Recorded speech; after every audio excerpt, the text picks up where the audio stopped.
Donc moi je suis Vincent-Paul Boncourt, cofondateur et directeur de Carlotta Film, et qui est une société que j'ai créée avec mon associé en 1998, donc il y a pas loin de 25 ans, et qu'on a dédié de suite de manière directe, naturelle, pour faire un travail sur le patrimoine.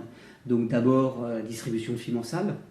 Le premier film qu'on est ressorti, c'est La mort aux trousses d'Alfred Hitchcock, donc grand classique des classiques, mais qui n'avait pas été ressorti en salle depuis longtemps, et on en a fait un vrai événement pour amener et faire découvrir, ou plutôt redécouvrir un film dans son format d'origine dans la salle de cinéma en version restaurée.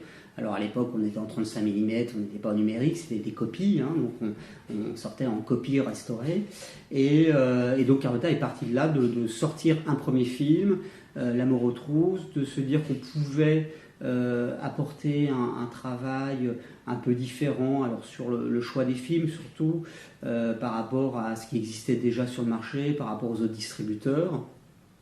Et on s'est très vite spécialisé sur ce que j'appelle un peu un cinéma de patrimoine plus contemporain. Donc à la fin des années 90, c'était surplongé dans le cinéma des années 70, 80, et c'est comme ça des films avec lesquels ma génération avait grandi plutôt via la vidéo et via la télévision, on n'avait pas forcément vu en salle de cinéma. Donc notamment le Nouvel Hollywood, qu'on n'appelait pas forcément comme ça à l'époque, mais qui est devenu le Nouvel Hollywood, c'est-à-dire cinéma des années 70, avec des cinéastes comme Scorsese, Coppola, De Palma et bien d'autres, dont on découvrait les nouveaux films, mais leurs grands classiques et leurs grands films cultes. Si par exemple je prends De Palma, qui est un des cinéastes de chevet, Pulsion, Blowout, Obsession, qui sont leurs grands films, ces grands films des années fin 70, début 80, on les avait pas forcément vus en salle, on se disait qu'il y avait une nouvelle génération de cinéphiles qui a envie de découvrir ces films-là en salle de cinéma. Donc on a amené, je pense, un travail qui se faisait moins sur un cinéma plus contemporain, parce que pas considéré suffisamment, forcément assez ancien pour le ressortir en salle par rapport au public de l'époque. Donc on a démarré par un travail, et ce qu'on est toujours, un distributeur de films en salle de cinéma, et ce qu'on fait de manière aussi forte aujourd'hui qu'autrefois. Et puis au fur et à mesure des années, on a développé nos activités par rapport aux nouveaux médias. Donc quand le DVD est arrivé, qui a été une petite révolution, notamment technique évidemment, mais aussi dans l'approche et la manière de montrer des films de l'histoire du cinéma sur support physique chez soi. Le DVD a apporté quelque chose d'extrêmement important, parce que c'était une qualité technique qui n'avait rien à voir précédemment, la VHS ou la télé, la possibilité de l'éditorialiser, de mettre des suppléments, de faire des belles éditions, des objets, etc., la qualité des sous-titres. Et donc on a prolongé notre premier métier, qui est distributeur de films en salle, par être éditeur vidéo, donc DVD, puis Blu-ray, puis UHD, pour suivre les différents formats jusqu'à aujourd'hui. On s'est développé sur l'événementiel, autour du cinéma, sur l'édition de livres, sur une plateforme VOD, voilà, donc tout ce qui touche les métiers du cinéma. Et c'est comme ça que depuis 23 ans, on fait un travail récurrent et régulier de sortie de films d'horizons très très variés, mais qui nous correspondent bien et qui représentent bien l'identité Carlotta.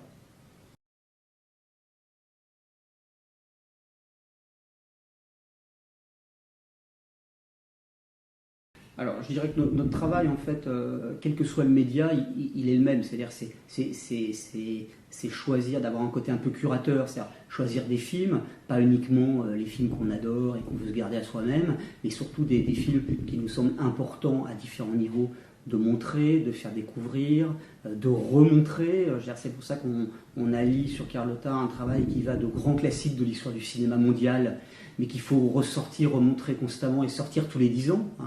L'œuvre de Fassbinder, de Pasolini, de Buñuel, tous ces grands cinéastes-là, j'en ai jamais fait le tour, parce qu'on découvre souvent des choses, des titres jamais sortis, il y a des nouvelles restaurations. Donc c'est vrai que là-dessus, mais ces cinéastes-là existent déjà, sont établis, c'est pas nous qui allons les faire découvrir aux yeux du public. On est là comme dans notre rôle de passeur, de les montrer, parce qu'il y a une envie, je pense, de les voir et de les revoir, et puis les faire découvrir à chaque fois aux nouvelles générations qui arrivent.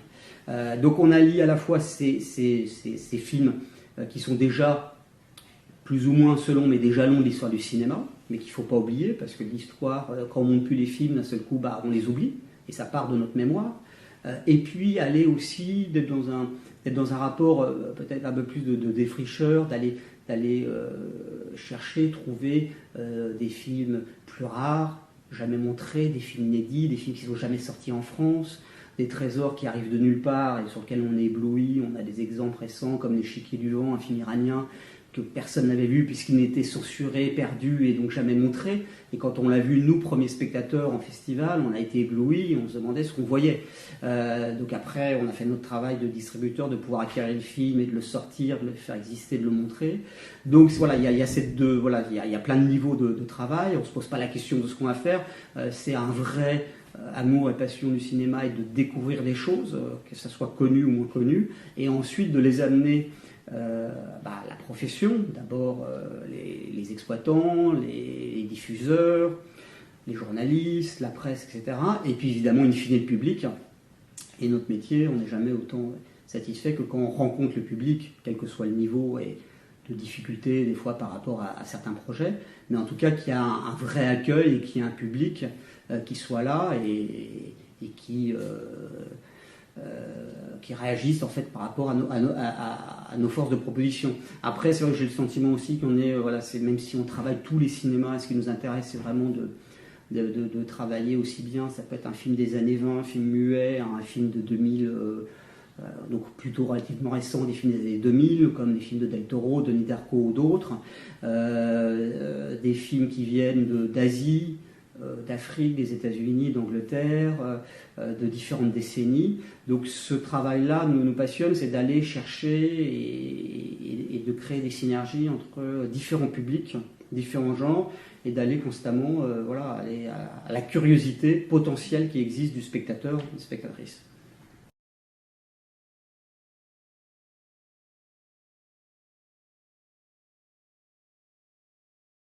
Ouais. Alors, il y a plein de choses à dire. Et je dirais surtout, on est face à plein de cas de figure. C'est-à-dire d'être distributeur, que ce soit de films nouveaux ou de films anciens, c'est à la base entre guillemets le même travail. Il y a une spécificité de notre marché qui est de travailler sur des films de l'histoire du cinéma, qu'ils soient sortis ou pas sortis, donc c'est pas la production actuelle, donc sur le travail qu'on dit de cinéma de patrimoine, il y a une actualité permanente des restaurations, des rééditions, de ce qui va être fait à travers le monde, des festivals internationaux. Chaque festival a sa section patrimoine. Cannes en premier, Cannes classique, mais Berlin, mais Venise, Bologne, qui est le grand festival de patrimoine. Tous les festivals en France, La Rochelle, historiquement, Festival national du film de La Rochelle fait un gros travail avec des rétrospectives, etc. Donc il y a une actualité permanente du patrimoine, peut-être même beaucoup plus conséquente qu'il y a 10 ans, 15 ans, 20 ans, liée à la préservation et la restauration et le numérique.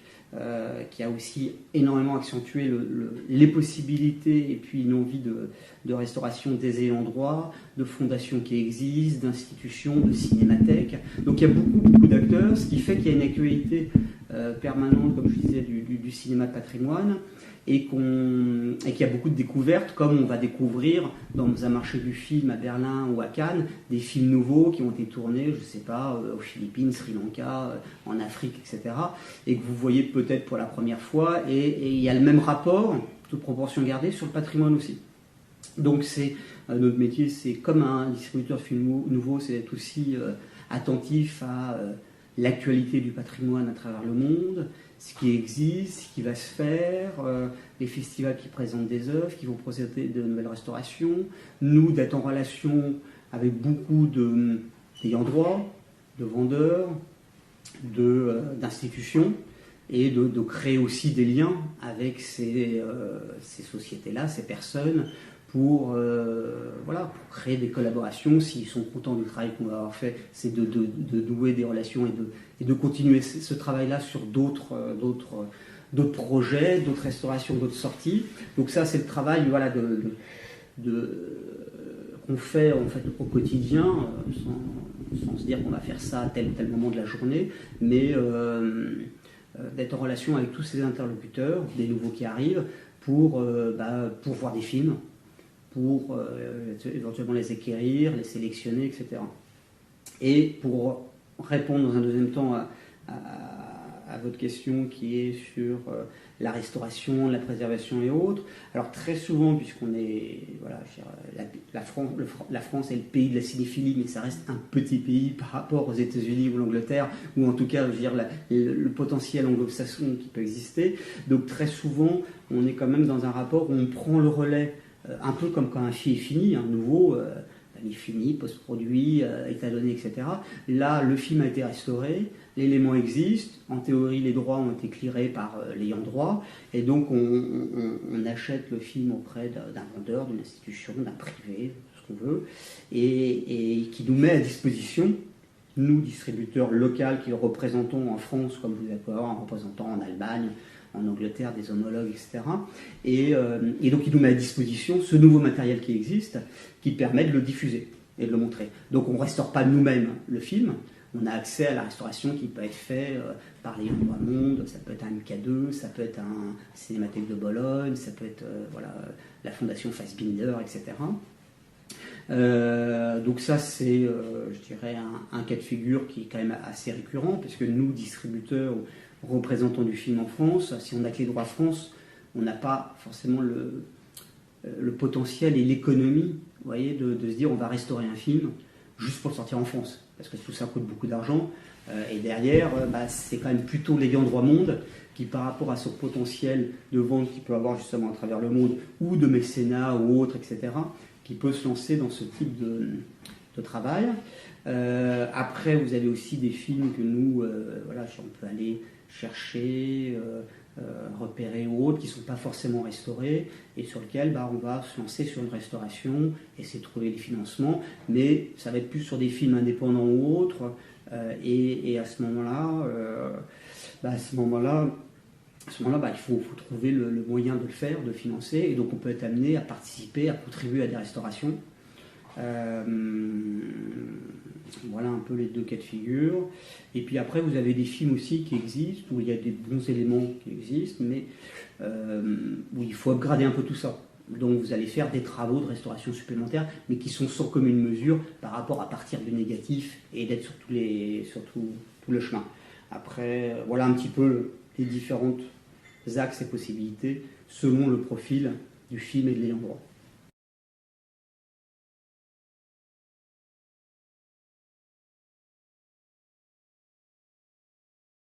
Alors, Tanaka est à la fois un très bon cas de figure et assez unique aussi.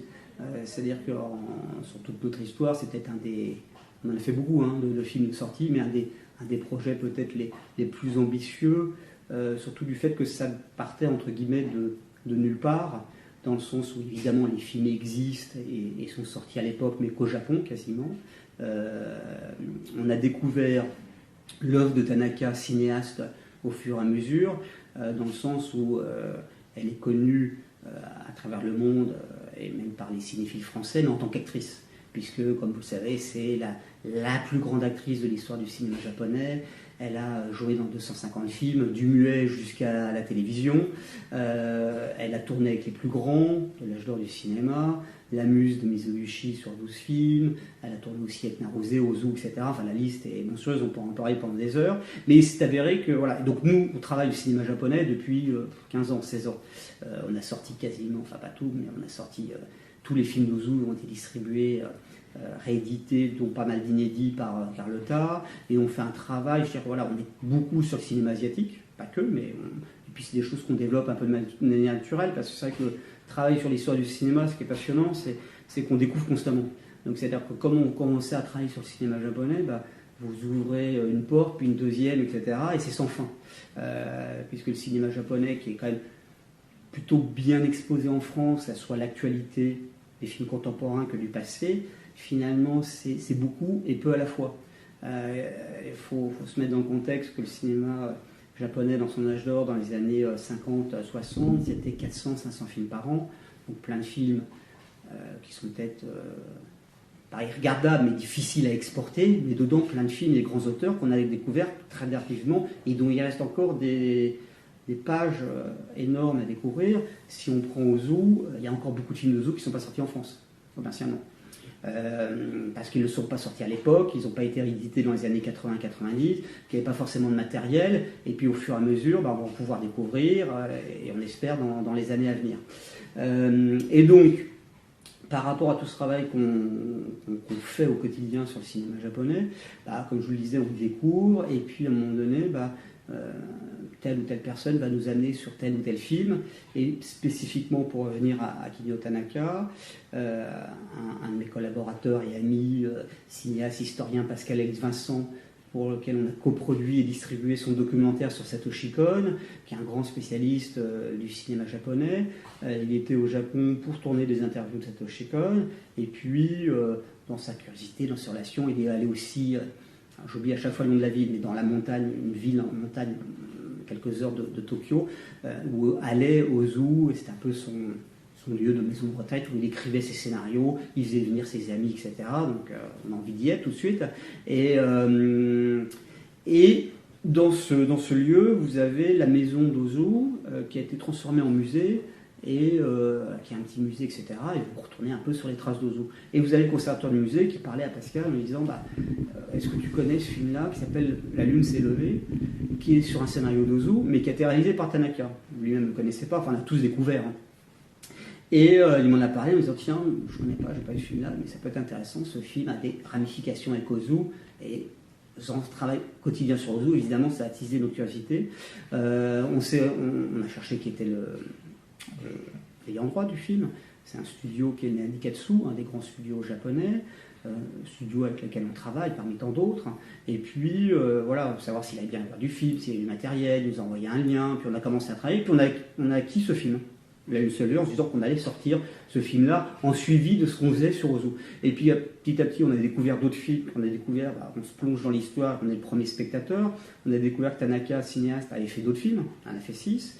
Et puis on a commencé à se lancer dans le projet en se disant, en tant que distributeur et notamment dans le patrimoine, en tout cas concernant, on est des fois pas assez, mais on n'est pas raisonnable. C'est-à-dire qu'on se lance sur des projets qui sont hors normes, et au lieu de se dire on va faire un film, on va faire 6 films. Parallèlement, vous aviez le festival de Locarno, qui a encore un autre festival international qui consacre une section importante de sa manifestation sur le patrimoine, avec une grande rétrospective tous les ans. Et il y a à peu près, il y a 2 ans maintenant, plus de 2 ans, il s'est passé tellement de choses depuis, le festival de Locarno annonçait, alors que nous on avait déjà acquis la Lune s'est levée, que leur grande rétrospective, donc on est en 2020, allait être consacrée à Tanaka, actrice et réalisatrice. Donc c'est un peu aussi les hasards, vous voyez, de différentes personnes, institutions, sociétés qui travaillent pas forcément au même niveau, mais sur des projets identiques. On se dit que c'est dans l'air du temps, voilà. Mais Locarno, on les connaît, on connaît la déléguée générale de l'époque, mais on ne s'était jamais parlé de projets qu'on avait chacun d'entre nous autour de Tanaka. Et puis on s'est dit qu'on allait travailler ensemble sur le projet. On était en février 2020. Vous savez ce qui s'est passé le 19 mars 2021. Locarno n'a pas eu lieu, des changements au niveau de l'équipe. La personne qui avait porté ce projet-là ne fait plus partie de l'organisation, et pour des raisons X et Y, la nouvelle équipe ne se dit pas ou ne va pas dans le fait d'aller proposer ce qui était prévu il y a 1 an et demi. Donc la rétro Tanaka tombe à l'eau, il n'existe plus, et on se dit que c'est vraiment dommage, parce que le projet est très beau.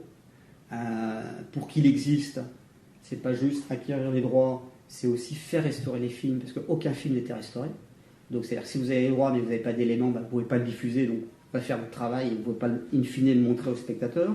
Donc il fallait absolument, et tout ça coûte quand même beaucoup d'argent, surtout au Japon, et que donc on s'est relancé, on a relancé le projet en se disant qu'on avait un projet rare et précieux, et qu'il fallait essayer, qu'il fallait le réanimer et l'amener jusqu'au bout, et que pour ça il fallait avoir une nouvelle vitrine entre guillemets de festival qui pouvait être Locarno. Et donc on l'a proposé à Cannes et au Festival Lumière aux différentes personnes, notamment Thierry Frémaux, en se disant on peut être sur une belle... voilà, c'est comment travailler un événement patrimoine, proposer un film à Cannes Classique qui soit un peu comme un teaser pour lancer l'événement.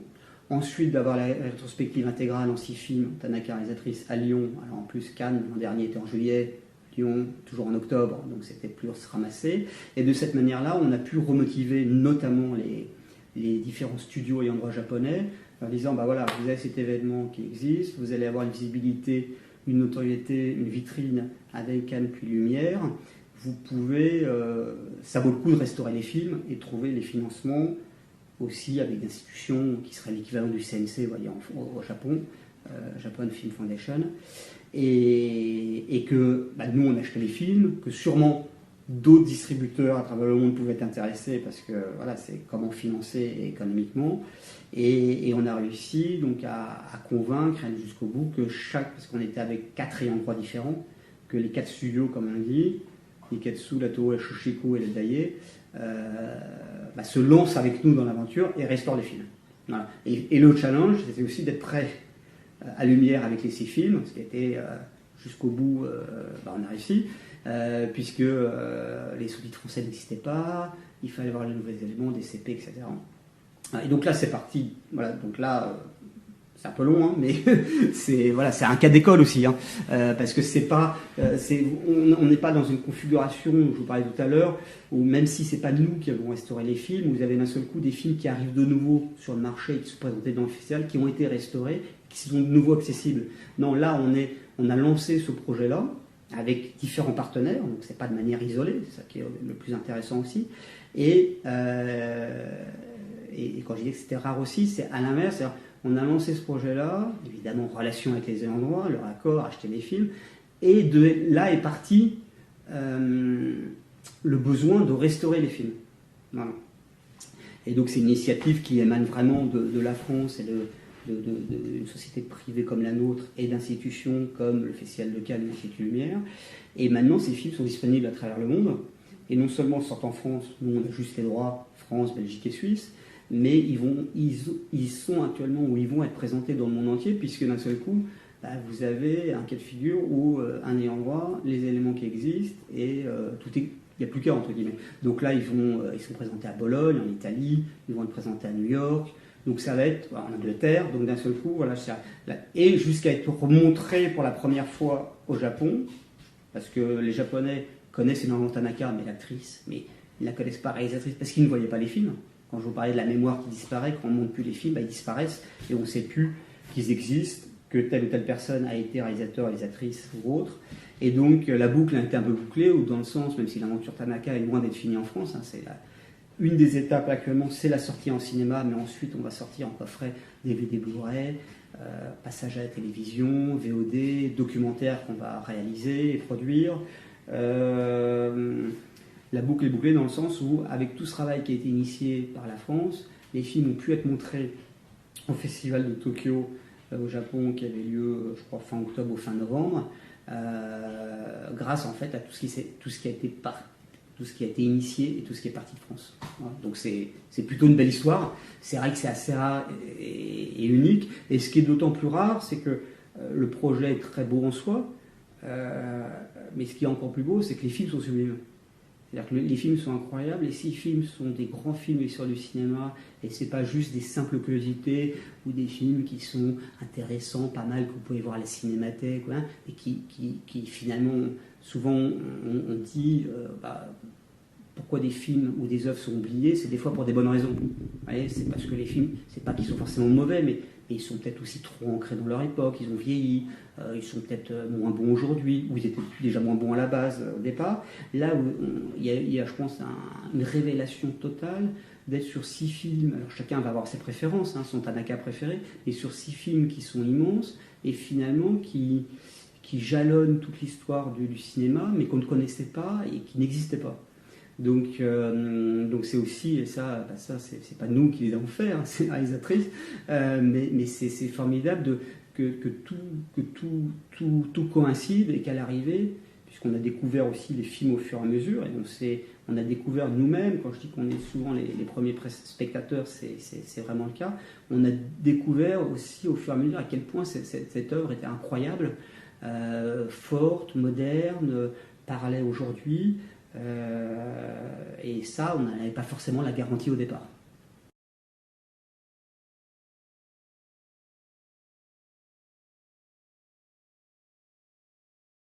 On a toujours été que ça soit, ça a été toujours un peu notre marque de fabrique, c'est-à-dire d'être sur des belles choses, des belles éditions, des beaux objets, des beaux visuels, des belles affiches. Après, il y a les goûts et les couleurs, mais c'est vrai qu'on a toujours apporté beaucoup de soins à l'objet, au support papier. L'un, pour moi, n'est absolument pas compatible avec le dématérialisé aujourd'hui. Il y a plein de choses à faire. Et le plus important, c'est de montrer les films, quel que soit le support, mais pas l'un à la place de l'autre, l'un avec l'autre. Donc c'est pour ça qu'on est aussi en VOD, c'est pour ça qu'on est en télé, et la cinéphilie s'enrichit, je pense, de toute la matière qui peut exister, et un spectateur, une spectatrice qui va découvrir un film en salle peut rebondir sur découvrir un autre film du réalisateur, la réalisatrice en DVD, puis en télé, et vice-versa, etc. Mais c'est vrai qu'on a toujours été très attaché à l'objet en tant que tel, à l'édition. Hein. Je veux dire, c'est pas pour rien que éditeur DVD Blu-ray, on est éditeur. On a développé nos activités sans que ça soit notre premier métier à éditeur de livres. C'est-à-dire que c'est travailler toute la matière cinéma, quel que soit le support. Donc on aime le support physique, le papier, et c'est vrai que c'est... Mais chaque fois en interaction, voilà, avec les différents médias, et avec l'idée, l'envie de donner le plus possible, le plus de sens en fait à notre métier, à parler de cinéma, à transmettre cinéma. Et c'est vrai on se pose constamment des questions qui allient à la fois la promotion, la communication, le marketing, l'édition.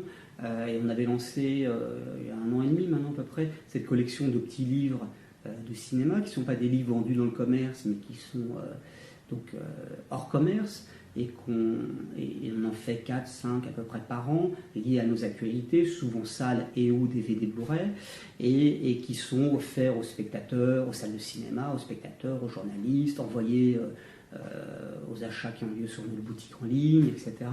Et on est sur vraiment des livres de 50 pages, et pour lesquels on passe commande auprès de journalistes, d'historiens, etc., donc qui écrivent spécifiquement pour ce petit livre. Et c'est vrai que d'un seul coup, ça nous intéresse. On se met à la place du spectateur, spectatrice qui par exemple, qui ne connaîtrait pas Tanaka ou qui ne connaît pas Bellatar, etc. C'est donner des clés, d'avoir des informations, à la fois avant d'avoir le film, pendant et après. Et ça rentrait dans cette idée, enfin ça rentre, parce qu'à la fois c'est ce genre d'objet, de travail qui sert à transmettre et à faire la promotion, la communication, mais aussi quelque chose qu'on garde, qui est précieux et qui donne du sens par rapport à telle sortie de film. Voilà, donc c'est pour prendre un exemple sur les petits livres qu'on édite. Après, il y a des livres qu'on édite et qui sont diffusés dans les librairies, différents points de vente. Je pense au carnet d'Ozu, un livre sur le western italien, dictionnaire, etc. Et très souvent, alors ça peut être dissocié, mais très souvent en liaison avec un événement qu'on monte ou auquel on organise ou qu'on collabore, avec l'idée de ne pas juste sortir le livre tel que.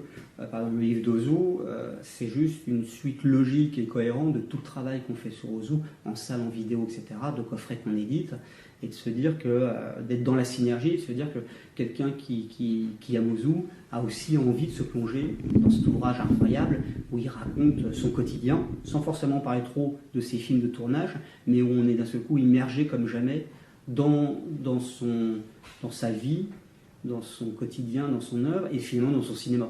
Voilà. Et tout ce rapport-là au cinéma nous semble vraiment très important, parce que ça permet aussi différentes portes d'entrée. Vous avez des personnes, des cinéphiles, des spectateurs qui sont plus sur l'écrit, qui sont plus sur l'image, qui sont plus sur des suppléments, qui sont plus sur le film. Vous avez des spectateurs qui sont plus à aller voir des films en salle et pas forcément regarder d'autres films de manière autre. Vous avez d'autres personnes qui vont être plus sur voir des films chez soi, etc. Donc c'est important d'être présent sur tous ces médias et ces supports, et c'est comme ça qu'on développe, je pense, le plus de cinéphilie, de spectateurs, de goût, de passion, d'envie, etc., etc. Donc voilà, donc c'est vrai qu'on est très à l'heure, et c'est l'idée aussi enfin l'idée, je ne sais pas si c'est une idée, mais c'est le souhait, en fait c'est l'une des clés aussi, c'est donner envie, créer du désir, et quand vous avez de belles choses, vous voyez de belles choses, vous avez de belles choses entre les mains, bah, évidemment au départ il y a le film, vous avez envie de le voir ou pas, de le découvrir ou pas, un cinéaste d'en savoir plus, et si vous avez aussi un bel objet, ça vous le donne encore plus. Voilà. D'où l'importance, je pense, pour exister aussi dans un ensemble et un flux d'images, d'informations qui est non-stop, peut-être même trop, c'est aussi une manière, je pense, d'exister et d'attirer l'attention et de créer cette envie-là et d'aller chercher chaque spectateur, spectatrice potentielle, et puis surtout, peut-être, voilà, qui n'en aurait jamais entendu parler et à qui on donne envie de découvrir tel ou tel film.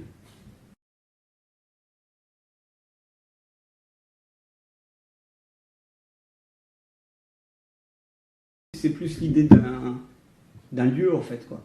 Il n'y a pas que le mot, et puis le vidéoclub, c'est vrai qu'à la fois il y a la nostalgie de ceux qui l'ont connu, parce que c'est pas dire que c'était mieux avant, je veux dire, c'était différent, et puis la nostalgie aussi ceux qui l'ont pas connu. Alors, je pense que vous n'avez pas connu le vidéoclub. J'ai travaillé. Ah, vous avez travaillé, donc enfin bon voilà, vous êtes peut-être des exceptions, mais en tout cas ça nourrit de l'imaginaire, etc. Et c'est vrai que on n'est pas à cultiver la nostalgie parce que c'est pas ce qui nous intéresse. Ce qui nous intéresse, c'est d'être dans la société d'aujourd'hui, dans la modernité des films. Nous, quand on sort un film ancien, on ne se dit pas qu'on sort un film qui est ancien, etc. Il y a des films qui passent plus ou moins avec l'âge du temps. Il y a des films qui ont une patine ancienne, il y a une nostalgie. Enfin, il y a voilà, se dire ça nous rappelle qu'on ait connu ou pas l'époque, les années 70-80. Donc c'est... mais je pense que ça cultive l'envie, le désir et l'imagination, et finalement un rapport très fort au cinéma. Et c'est vrai que pour revenir au vidéoclub, il y avait quand même la notion d'objet, de visuel, de jaquette, souvent des jaquettes qui vendaient des fois peut-être ce qui était autre chose qu'était le film, parce qu'il fallait être accrocheur. Et c'est vrai que la VHS aujourd'hui, qui est un peu, je ne sais pas si c'est à la mode, mais il y a l'objet qui plaît. Évidemment, on ne va pas regarder un film dans le support VHS par rapport à la qualité technique, contrairement à un vinyle, où vous êtes dans un autre rapport sur la qualité technique. Mais en revanche, la voir, voilà. Et c'est vrai que dans la diversité, de montrer tous les cinémas, tous les bons cinémas, et de pas... notre approche, c'est pas de travailler uniquement un type de cinéma. C'est pas travailler que le cinéma classique, pas que le cinéma des années 70-80, pas que le cinéma américain, mais le cinéma aussi européen, des grands auteurs. Je parlais de Buñuel, Fassbinder, Pasolini, qui est une source inépuisable d'inspiration, de témoignages, y compris de la société contemporaine, même si c'est des films anciens et que les cinéastes sont plus de ce monde, qui inspirent aussi des films, des créateurs, des installations, des galeries d'art, des pièces de théâtre. Enfin bon, ces auteurs-là nourrissent constamment la création d'aujourd'hui. Le théâtre, évidemment. Voilà, donc c'est d'aller de ces grands auteurs-là, et aussi de ce cinéma qu'on aime, qui est un cinéma peut-être, enfin en tout cas qui à l'époque était un cinéma un peu moins noble, plus ce qu'on appelle des séries B, des doubles programmes, etc. Mais sur lequel, alors pas tout évidemment, mais comme pas tout dans chaque secteur, vous avez des vrais auteurs, des vrais cinéastes qui travaillent le genre, un travail sur l'image, le montage, etc. Et c'est vrai que d'aller aussi chercher sur la Midnight Collection ces films-là, ça nous intéresse parce qu'on est dans une autre forme de cinéma notre genre, mais purement dans des œuvres et dans des beaux objets cinématographiques. Alors avec un côté peut-être par rapport à d'autres auteurs qui vont sortir plus fun, etc. Mais et je pense que ce qu'on aime et ce que j'aime en tant que cinéphile, c'est de pouvoir passer d'un gros blockbuster à un film hyper pointu, hongrois ou tchèque. Pour prendre des grands écarts. Et donc ça, c'est ce qu'on fait aussi sur Carlotta, c'est que la Midnight Collection rentre dans une des thématiques qu'on développe. Il y a des nouveaux titres qui vont sortir. Il y a des fois certains titres qu'on ne met pas forcément en sélection parce qu'on se dit qu'on peut les faire exister un peu différemment, comme par exemple les deux démons de Lamberto Bava. Ils pourraient être assignés à ça, mais en même temps, c'est des films italiens, c'est autre chose, etc. Donc c'est pas rentrer dans des cases, voilà. Mais c'est vrai que c'est aussi un autre rapport et qui renvoie, voilà, c'est à la fois qu'on est connu ou pas connu, un imaginaire sur le cinéma et toutes les formes et toute la puissance, voilà, des œuvres du cinéma à travers le monde et les époques.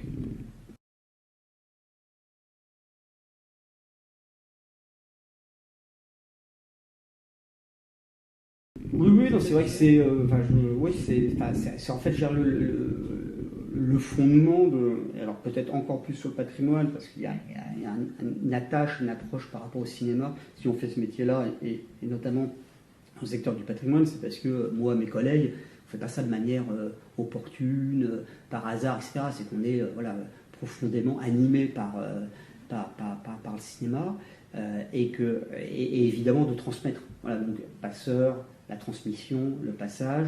Alors on est un des acteurs parmi tant d'autres, c'est-à-dire voilà, il y a pas mal de distributeurs, d'éditeurs en France et qui font un très bon travail, donc on ne peut pas tous sortir. Vous avez des éditeurs, distributeurs qui vont être plus eux spécialisés sur un type de genre ou un type de pays. Vous avez des festivals, vous avez des éditeurs de livres, vous avez des chaînes de télé qui sont aussi dans cette transmission, vous avez des institutions comme les cinémathèques, que ce soit la Cinémathèque française, de Toulouse et bien d'autres, et on est tous à travailler, je pense, dans ce rapport-là, de transmettre et de passer.